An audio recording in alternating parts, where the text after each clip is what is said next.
Oke, halo semuanya. Balik lagi barengan sama Rehan di sini dan ini gue coba ngetek lagi, tapi ngeteknya tuh kayak terburu-buru gitu, ngejar waktu. Karena kebetulan lagi boleh nih pulang kantor cepet gitu ya, walaupun nggak jam 5 tenggo juga. Ya agak lebih-lebih 30 sampai 45 menit lah, cuman ya seneng banget sih masih bisa ketemu matahari ketika pulang kerja. Cuman ya ini kan udah 2 hari nih. Yang gue takutin adalah ketika 2 hari kayak gini. eh karena nggak biasa pulang agak sorean, jadi gue takut ini ada polisinya nggak ya di sini. Biasanya ada apa enggak ya? Walaupun jujur eh yang gue pakai juga semuanya motor tuh lengkap aja, aman-aman aja. Cuman berasanya ya gitu karena tidak terbiasa kali ya pulang sore dan macetnya ini loh, buset. Gue bingung nih sama macetnya ketika pulang kantor. Tapi jujur ketika gue menghadapi macet ini, pasti yang gue lihat adalah sebelumnya di parkiran kayak, "Ih, ini lagi kena macetnya di mana ya? Terus bisa gua akalin kalau lagi macet di sini, gue kemana ya? Apa lewat jalur-jalur gang-gang tikus kali ya?" Nah gitu. Nah, yang pasti gue juga rada bingung ini apa yang mau gue bahas. Entah gue mau bahas tentang Chelsea-nya atau gue mau bahas tentang keseharian gue aja. Cuman kayaknya ada beberapa nih yang mau gue bahas tentang Chelsea karena keren banget loh.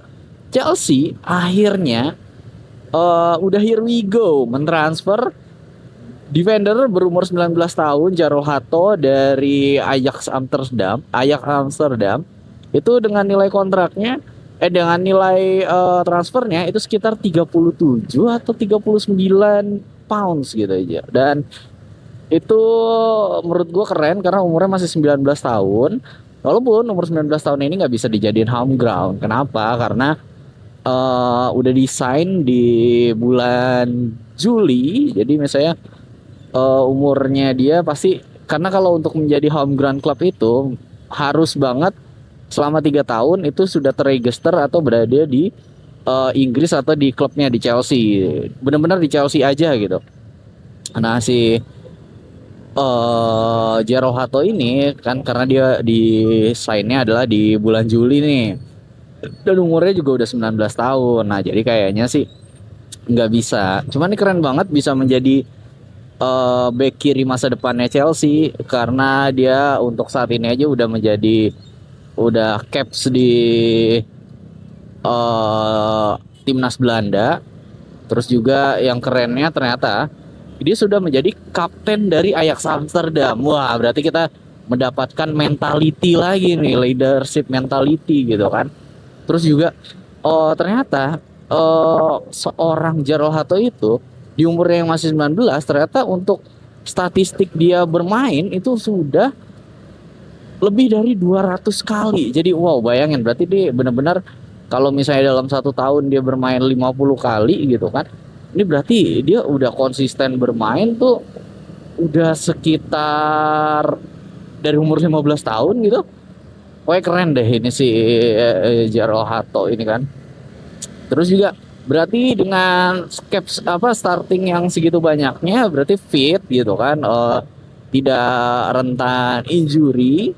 Bisa mungkin kalau sekarang umur masih 19 masih bisa jadi backupnya Kukurela, karena kalau kita tahu Kukurela kemarin kan sudah benar-benar nggak ada penggantinya, hampir dia main di setiap laga 90 menit gitu kan.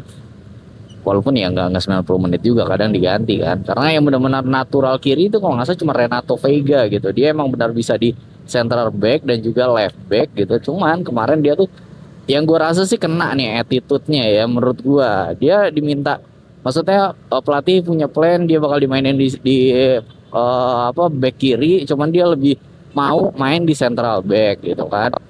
Terus dengan keputusannya dia yang nggak mau kayak gitu, akhirnya dipinjemin. Walaupun ya ini sudah keputusan Maresca juga ya. Cuman gue nggak ngerti kenapa Maresca mengiyakan peminjam apa loan ke Juventus ini, padahal kan untuk yang posisi naturalnya sebagai bek kiri itu nggak banyak gitu. Pernah kemarin dipaksa Rhys James, dipaksa juga Malo Gusto, yang di kanan malah jadinya Caicedo gitu kan. Nah, tapi untung Chelsea performnya bagus gitu kan tahun musim kemarin. Nah, berharap banyak sama Hato ini gitu kan karena ternyata dilihat-lihat juga dia banyak banget recommended by mungkin ya kalau dari direksinya Ajax yang bilang ya udahlah itu untuk menaikkan harga doang ya. Kayak dibilang katanya dia tuh orangnya tenang, composure-nya tinggi, speednya juga bagus. Yang gue lihat sih pasti fit ya, jarang cedera karena dengan starting yang sebanyak itu gitu kan.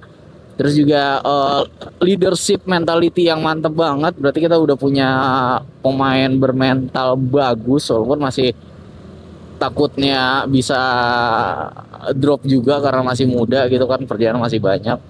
Cuman senang aja ada yang bisa karena sign in-nya Chelsea di musim ini transfer musim ini itu bagus semua, beda dari yang musim lalu atau yang sebelum-sebelumnya. Ini gue shout out untuk tim rekrutmennya Chelsea gitu ya, udah bagus. Karena yang masuk tuh udah keren-keren lah, Jo Pedro, terus juga Stefao yang kemarin performnya juga bagus ya. Kita lihat aja nih. Tinggal menjual Deadwood yang sebelum-sebelumnya. Kita lihat aja semoga lancar-lancar aja nih ya. Kayak Nkunku gue pengen cepet. Xavi Simon yang kalau bisa segera here we go karena beberapa kali gue baca di sosial media ini rada takutnya dibilang nanti Xavi Simon dibajak lah gitu sama sama klub lain. Nah jangan sampai kan kalau kayak gitu, sedih maksud saya. Udah bagus-bagus seneng gitu kan karena dengan track recordnya juga yang bagus sebagai pemain. Cuman kalau kita lihat emang sebagai agen ya rekruter gitu kan, wah ini agak bahaya juga karena lompat-lompat gitu ya. Bayangin aja dulu akademi akademi Barcelona terus bisa ke PSG, sempet juga ke akademi Madrid nggak sih takutnya kan gitu kan. Makanya harus berhati-hati dengan agentnya, gue juga nggak tahu agentnya siapa. Kita tunggu aja. Tapi kayaknya Chelsea masih ada kan membeli beberapa pemain lagi karena dibilang katanya Chelsea juga berminat sama salah satu wonderkid kita semua kalau yang main Football Manager, ada Giorgio Scalvini dari Atalanta. Ini mantep banget sih walaupun tidak semudah Jaro Hato. Cuman kalau gue lihat permainannya udah solid. Lihat sendiri kemarin Atalanta gimana untuk di kompetisi Eropa. Dan setelah pelatihnya Atalanta cabut ya Gasperini yang pergi ke Roma. Nah ini emang punya alasan kuat sih buat back muda kayak dia yang udah starting line up udah pergi gitu, kayak bilang udah nih kayaknya next pelatih nggak bakal segacor Gasperini gitu kan. Gasperininya ke Roma. Terus kalau emang kayak gitu wah Chelsea surplus defendernya sangat-sangat banyak ya. Tinggal lihat nih yang mau dibuang segera berarti Disasi, Badiasil, Tosin enggak karena Tosin orang dalamnya pemain penting Cole Palmer. Berarti kalau gue lihat bek kiri kita ya sekarang ya yang benar-benar bakal solid ya, yang senang banget gue sih dengar beritanya. Ada Cucurella, Jero Hato, Colwill untuk back tengah, terus juga ada Tosin, ada siapa lagi ya? Banyak sih. Fofana yang nggak tahu kenapa Maresca kecintaan banget sama Fofana. Abil kalau mau dijual juga susah, kita beli dengan harga yang segitu mahalnya. Terus untuk bek kanan ya berarti ada Gusto dan juga Reece James. Nah ini keduanya untuk Reece James memang bolak-balik ruang operasi istilahnya BPJS gitu kan. Gusto juga yang mungkin masih belum bukan nyetel ya. Menurut gue sih Gusto itu lot of potential gitu, masih bisa berkembang. Cuman konsistensinya tuh masih kita cari untuk mungkin dia ke depannya. Cuman ngelihat terakhir di Piala Dunia antar klub mah senang banget sih gua sama performanya gitu kan. Kita tunggu aja bisa jadi the next Aspilicueta, karena kalau kita tahu Aspilicueta kan dulu dibeli dari Liga Prancis atau Ligue 1 juga. Nah, ini gua nggak sabar sih ngelihatnya nanti gimana. Terus itu untuk back tengah kita berarti banyak banget ya tadi. Untuk kanan kan udah pasti udah ada dua. Ada Cempong juga lagi kan yang bisa ditaruh situ. Nah tinggal kita lihat nih. Semoga tidak terlalu banyak cedera. Walaupun kita dibilang pemain Chelsea banyak ya, bisa 40-an. Cuman kan Pareska pasti bilang, oke, untuk yang masuk ke skuad musim ini adalah 25 gitu kan. Tinggal kita lihat aja nih, loan manajer Chelsea mantap atau enggak mencari loanan. Banyak juga yang udah pergi ke Strasbourg gitu kan, kayak Mike Penders, ada Kendry Paes juga yang akhirnya ke Strasbourg dulu. Terus banyak ya, ada pemain akademi juga, satu gua agak kurang remember namanya siapa. Terus ada Esugo atau Komanda Besar gitu yang katanya bakal ke Strasbourg dulu. Lavia juga semoga cepat recover, jangan masuk BPJS mulu. Ada Andre Santos, Chalobah, astagfirullahaladzim lupa ya. Chalobah ini sebenarnya solid, gue pengen banget Chalobah tetap stay karena pemain akademi dengan attitude-nya juga yang respect lah gue gitu. Cuman dari rekrutmen Chelsea kayaknya bakal mau ngejual Chalobah karena literally Chalobah itu kan pemain akademi ya. Aduh, banyak ngomong jadi batuk nih. Tenggorokan belum sebaik itu.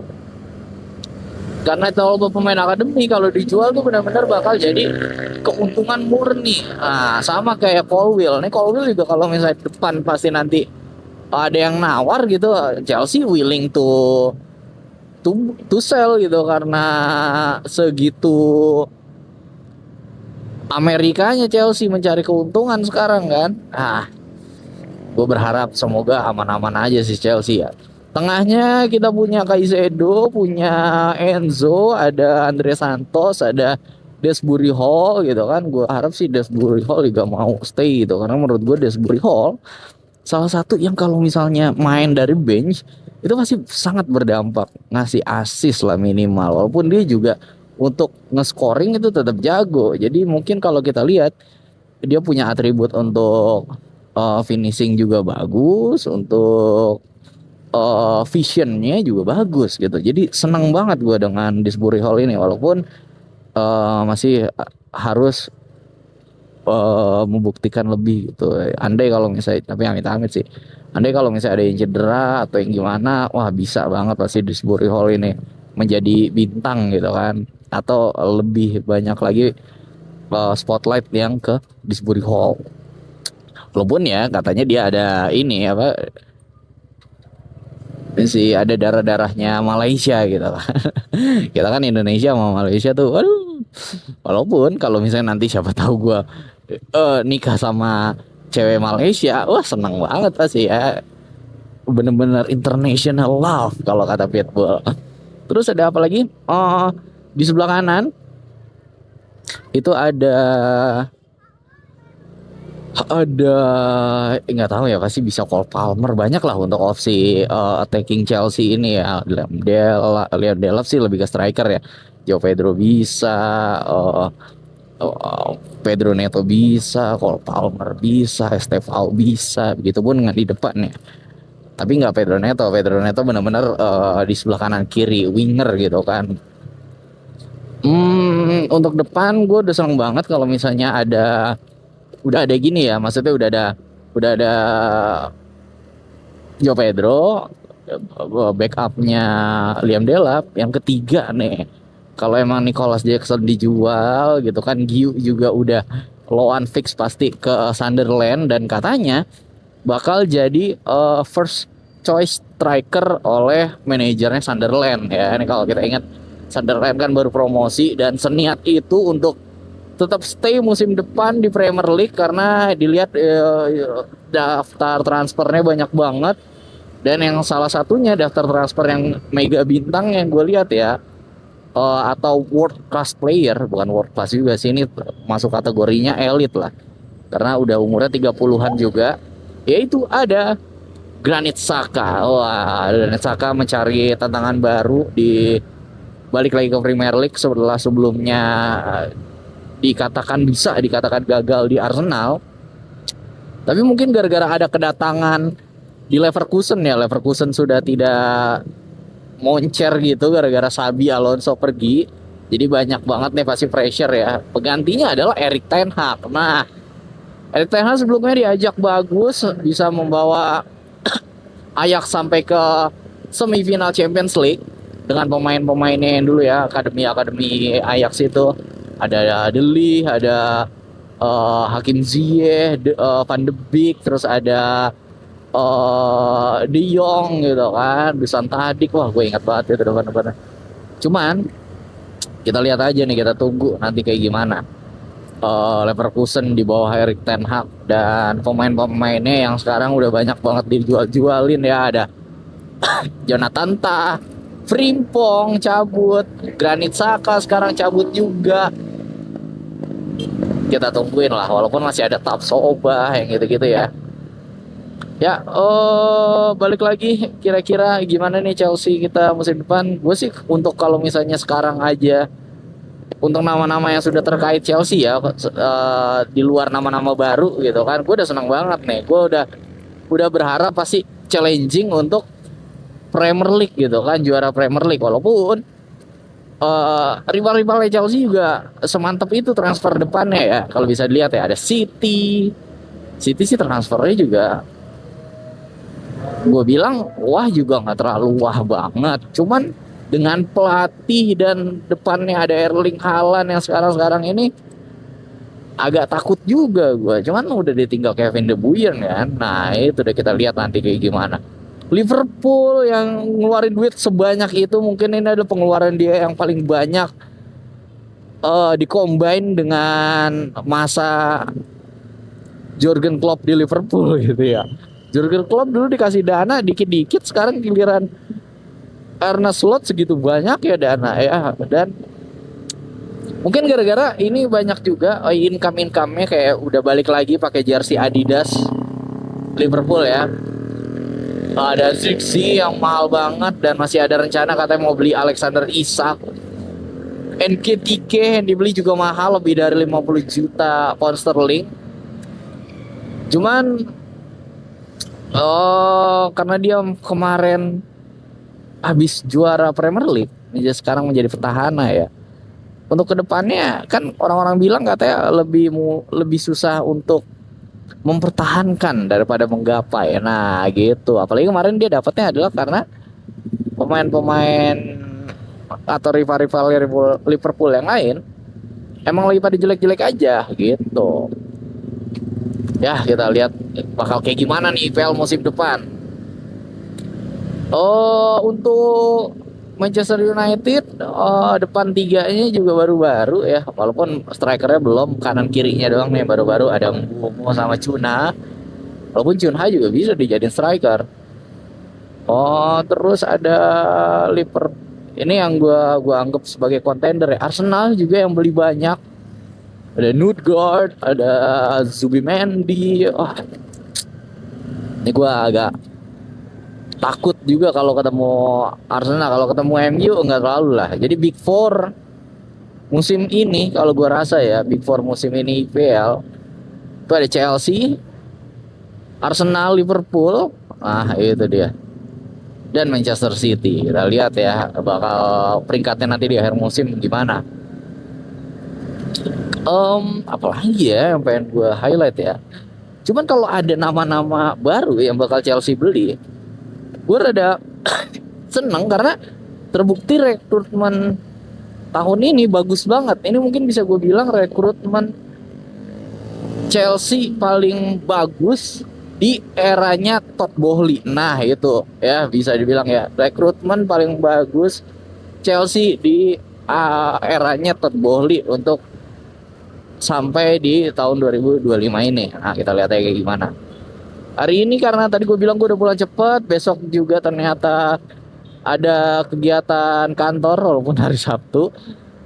Gue harus tetap masuk tapi tidak seperti biasanya. Nah seneng ya bisa pulang agak cepet juga nih. Setelah gue absen, besok besok bangun bisa dengan wajah yang senang, bisa bersemangat ke kantor karena udah tahu bakal pulang cepet. Nah itu senang banget sih. Mungkin kedepannya bakal bisa gue kayak gitu juga kali ya, ngasih kabar untuk teman kantor kalau misalkan kita bakal pulang cepet di hari ini, jadi tolong lebih semangat di hari ini gitu. Bisa ya gitu-gitu ya. Wah. Tapi menurut lo nih, kira-kira Chelsea ini masih kurang di bagian apa? Atau misalkan kalau dibilang ya untuk tengahnya Chelsea midfielder gitu ya, walaupun sign innya bukan yang wah-wah banget gitu. Cuman menurut gue sih udah cocok gitu. Kalau Caicedo sebagai pemain yang dutinya bertahan atau lebih ke defense gitu kan. Ketika misalkan amit-amit di cedera ya, walaupun jangan sampai gitu. Musim kemarin sih belum ada cedera yang segitu parahnya atau absen lama gitu belum. Ada Lavia, tapi ketika nanti dia dipakai dia yang cedera gitu. Aduh, ini orang harus jadi temen deketnya Caicedo ya, jadi biar nggak terlalu fragile banget gitu kan. Terus mungkin Mama Dosar sama Esugo ini nih bisa jadi backupnya gitu kan. Kalau Enzo Maresca sebagai mengatur serangan, maksudnya yang lebih ke visionnya ya sebagai midfielder. Chelsea kan masih ada Desbury Hall tadi. Terus ada yang namanya siapa sih? Aduh, astagfirullahaladzim, gue lupa lagi. Andre Santos yang kemarin sangat mantep di Strasbourg gitu kan. Malahnya nih bisa nih dia nih di proyeksiin jadi backup gitu kan, atau bisa jadi starting tapi ketika lawannya yang bukan big match gitu kan. Terus yang gue rada aneh, walaupun Chelsea sama Strasbourg ini sister club gitu kan, oh aparelnya Chelsea itu kan Nike ya. Nah semenjak dipegang Nike yang sebelumnya Adidas, itu jersey-nya tuh lebih apa ya, gue bilang ya, sisi kreativitasnya ada. Karena sebelumnya ketika dipegang Adidas, gue rasa pasti mereka tuh nggak terlalu ngelihat Chelsea sebagai tim besar gitu. Jadi istilahnya masihlah dipakai standar-standar desain di 5 tahun terakhirnya mereka dipakailah buat Chelsea. Tidak seperti Real Madrid yang emang dipikirin banget jersey-nya gitu kan, timnas Jerman. Pokoknya Chelsea itu dipandang sebelah mata lah sama Adidas menurut gua sebagai fans ya. Nah, tapi Strasbourg itu sponsor aparelnya adalah Adidas. Dan menurut gua jersey-nya bagus. Gue jadi mau beli gitu Strasbourg ya. Mungkin ya itulah.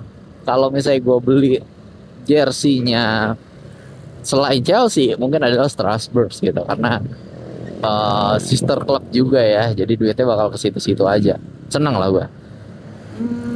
Dan yang dipinjemin ke Strasbourg juga gue harap banget ya bakal sebagus itu. Dan lo tau nggak yang harus kita highlight lagi, Chelsea Strasbourg itu pelatih adalah Patrick Vieira yang sebelumnya melatih Crystal Palace. Dan kalau kita bilang Vieira ini kan dulu sebagai pemain dia bagus gitu kan, elite lah, atau misalnya bisa dibilang world class player. Dan juga sekarang melatih sister clubnya Chelsea, Strasbourg. Jadi kalau Maresca ternyata diambil nih sama Florentino Perez untuk menjadi pelatih Real Madrid misalnya gitu kan, diakuisisi, dengan uang atau kompensasi yang banyak Chelsea pasti mau. Karena sekali lagi gue bilang Amerika sekali kan. Nah siapa penggantinya? Ya itulah penggantinya. Bisa jadi dari sister club, yaitu Patrick Vieira. Dengan pengalaman dia yang mungkin udah banyak di Strasbourg, yang kita lihat harusnya udah achievement ya, karena kayaknya bakal kontrak darah itu si Patrick Vieira di Strasbourg ya. Kalau dia oke-oke aja untuk menjadi pelatih yang istilahnya bukan big team, ya bukan dibilang big team juga ya, saya di situ-situ aja kali, karena bukan tim-tim yang menjadi challenge untuk contender gitu kan. Gue nggak tahu nih udah berapa lama gue ngomong ya, cuman karena ini gue udah mau masuk di Bekasi juga, maksudnya udah di Kalimalang sih, walaupun Kalimalangnya dilampiri ya. Karena gue harus menelpon tukang nasi goreng langganan gue pengen order gitu, karena dia kalau nggak di order kita nungguin agak lama. Kenapa? Karena selaris itu itu cuy, selaris itu. Wah, udah nungguin ya. Oke deh, thank you teman-teman semua. Sehat-sehat, semoga pada bahagia-bahagia aja ya gitu. Gue bilangnya sehat sih yang paling penting ya, nggak banyak kendala. Thank you so much yang udah dengerin, yang udah mungkin mau lah komen, karena gue pasti baca lah. Ntar kalau ada kesempatan pasti gue balas dengan sesegera mungkin. Apa lagi ya? Kadang gue bingung tuh. Doain gue semoga bisa konsisten juga, mampir ke Spotify gue karena gue juga nge-share audionya di Spotify eh, karena gue basicnya emang penyiar atau sering dengerin yang podcast juga gitu kan di Spotify ketika pergi kantor pulang kantor. Nah jadi gue berharap teman-teman juga ada juga yang kayak gue tetap masih dengerin Spotify untuk pergi kantor pulang kantor gitu kan. Gue ada TikTok, mungkin mau di follow juga, walaupun sekarang gue masih belum konsisten untuk ngupload klip-klipnya atau short-shortnya di TikTok dan juga short YouTube gitu ya. Kayak gue nyari ada nggak sih aplikasi AI yang bisa aja gitu motong gitu, tinggal motong habis itu ya udah upload gitu. Oke deh. Thank you banget semuanya. Sekian dari gue. Bye, sehat-sehat semuanya.